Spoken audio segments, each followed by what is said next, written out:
Há muito anjo na literatura apócrifa. Muito mais recorrente, entretanto, são os demônios. Os autores das obras apócrifas enfrentaram, especialmente a partir do século II a.C., uma intensa reflexão sobre a origem do mal. Esta reflexão parece estar subjacente a boa parte do desenvolvimento da demonologia. Um dos textos mais significativos para isso se chama Enoque, ou o primeiro Enoque como nós o conhecemos. Ele é também conhecido como Enoque etíope.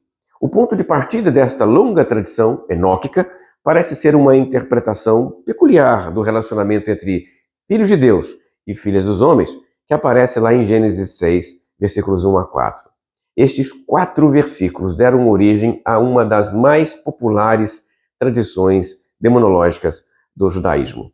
Em 1 Enoque, a narrativa de Gênesis 6 foi ampliada para descrever 200 anjos que desceram sobre o monte Hermon. E lá eles separaram para si mulheres e se relacionaram sexualmente com elas.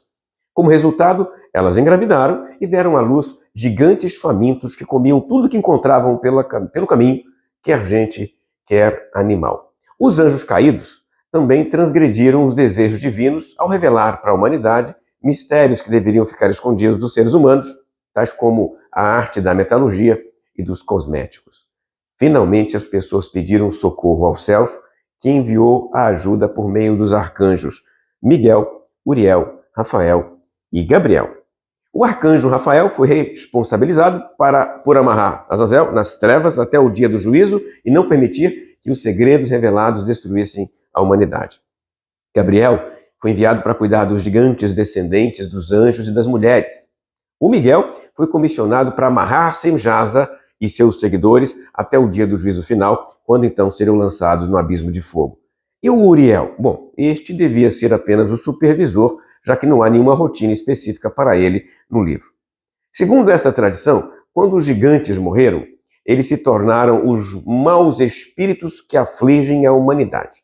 Assim, os anjos caídos não são necessariamente demônios, pois apesar de serem expulsos do céu, como castigo dos seus pecados, sua punição implicou numa prisão circunstancial enquanto aguardam o juízo no fim dos tempos.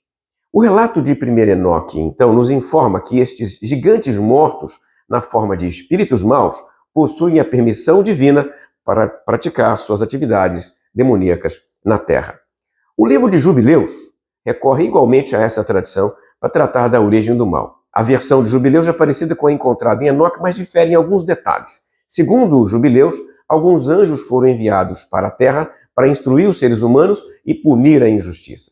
Depois de certo tempo, entretanto, eles se sentiram atraídos pelas mulheres e caíram em pecado com elas. Dessa relação nasceram os tais gigantes. Com isso, corrompeu-se a terra toda. Os vigilantes caídos foram castigados com a pena de assistir à morte de seus filhos, que se mataram entre si. Depois eles foram aprisionados nas profundezas da terra, aguardando o juízo final. Após a morte, os espíritos dos gigantes viraram seres demoníacos, também aprisionados enquanto aguardam o fim dos tempos. Um pouco mais à frente, Jubileus nos esclarece que 10% destes demônios receberam permissão divina para agir sobre a terra sob as ordens de Satanás, ou Belial, como também é chamado. Nesta esfera da reflexão sobre o mal, ou sobre a responsabilidade pelo mal, é possível perceber, então, certo deslocamento teológico. Quando os leitores da Bíblia hebraica compararam as duas descrições do censo de Davi, 1 Crônicas 21 e 2 Samuel 24:1, eles perceberam que o cronista retira de Javé a responsabilidade pelo evento do censo e a transfere para Satanás. O livro de Jubileus faz algo semelhante, algumas vezes. Em Jubileus 17, Mastema é quem tem a ideia de testar a fé de Abraão, sugerindo que ele sacrificasse o seu filho. E já Deus, ele trouxe para o patriarca a sugestão da ovelha no lugar do menino. Jubileus 48 descreve Mastema endurecendo o coração do faraó e não o anjo do Senhor. Jubileus 49, os poderes de Mastema matam os primogênitos do Egito.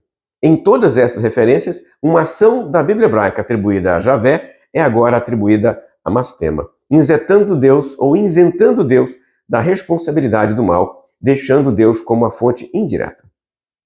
Percebemos assim certo esforço do autor desta obra por compreender o problema do mal, relacionando o mal a outro personagem, a outra figura que não o próprio Deus. Quem seria responsável pelo mal? Deus? Não, não é Deus.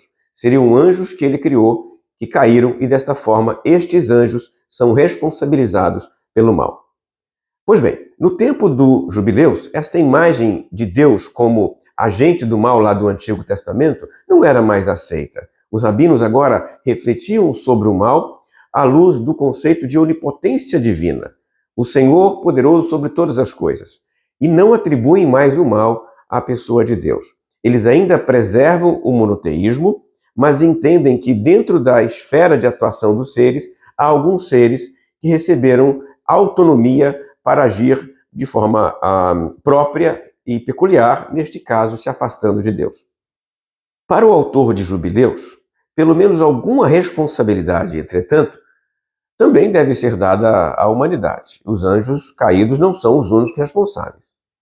Deus, nesse caso, ele está governando todas as coisas e ele apenas permite que estes seres agem, mas Deus não é responsável pela ação destes seres. Deus tem poder para prendê-los, Deus tem poder para julgá-los, e é isso que vai acontecer. Os demônios são incapazes de resistir ao poder de Deus. Às vezes, eventualmente, Deus até pode usar estas figuras demoníacas para seus propósitos, mas é Deus quem dita as condições de sua atuação e de sua punição. É uma espécie de dualismo que está no período interbíblico ganhando cada vez mais tons objetivos e radicais. Apesar desta resposta judaica para a queda dos anjos, outras surgiram sem necessariamente uma referência às mulheres ou a Gênesis 6. Uma delas fala da rebelião no céu, outra da inveja de Satanás por causa da criação do ser humano. Eu vou tratar destas outras duas versões numa outra oportunidade com você. Desta maneira, então, poderíamos resumir da seguinte forma. Quando os judeus do período interbíblico pensaram sobre o mal, eles explicaram o mal por meio de, em linhas gerais, 3 possibilidades. Uma delas é: o mal veio da queda dos anjos. Queda dos anjos esta, provocada por um relacionamento espúrio entre anjos e mulheres, lá nos tempos anteriores ao dilúvio. Desta relação espúria nasceram os demônios, os espíritos que fazem o mal, que tentam a humanidade, que promovem e oprimem as pessoas. Esta é uma resposta. Uma segunda resposta é: houve uma guerra no céu, uma rebelião angelical. E a partir desta rebelião angelical, houve uma queda. E esta queda dos anjos gerou a maldade no mundo e as violências e mortes a partir de então.